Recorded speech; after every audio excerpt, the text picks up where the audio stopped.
Hello বন্ধুরা, সবাই কেমন আছেন? আশা করি সবাই ভালো আছেন। তো আজকে মঙ্গলবার বাড়িতে দিব বৃহৎনাশিনী পূজা। তো যাবি লয়েছে তালা, ঠাকুর করে তালা খুললাম। এই আমরা ঠাকুর ঘর শুধু সব কিছু খুললাম, জ্বালানো টালানো খুললাম। এখন ক্যামেরাটা সেট করে একটু ঠাকুরের নিতারি তুলবো। তো ভক্তি টক্তি করে নিতারা তুলে এলাম। এ হলো পূজার আয়োজন, বেলপাতা, ফুল, কলা পাতা, সব আগ পাতা তুলে এলেছি। পূজার আয়োজনও মোটামুটি সেরে এলেছি। এখন একটু বইটা পড়বো, বিপত্তারিণী বই পাইচালি যেটাকে পরে নিয়ে এসে পুজো শেষে পরে ঠাকুরের কাশি ঘণ্টা বাজা মনে ঠাকুর যাতে দয়া করে।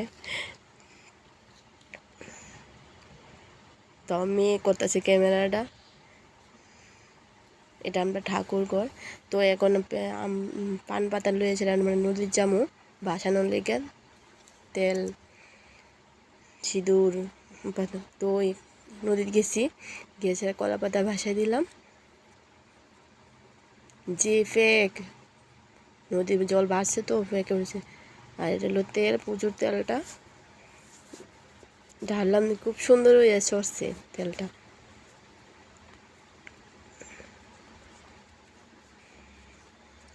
দেখতেই পারতেছেন সবাই যে কি সুন্দর হয়েছে, হচ্ছে কালারটাও হয়েছে।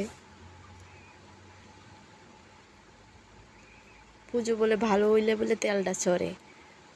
তো ঠাকুর পুজোটা যাতে ভালোই হয়, ঠাকুরের কাছে প্রে করছিলাম। তো এই দেখো ফেকের লেগে উঠতেই পারতাছি না, এত ফেক। একটু লেগে খালি ফইরে গেলাম কইলে। আমিও নিজে ভিডিও করতে করতে হাসতেছি।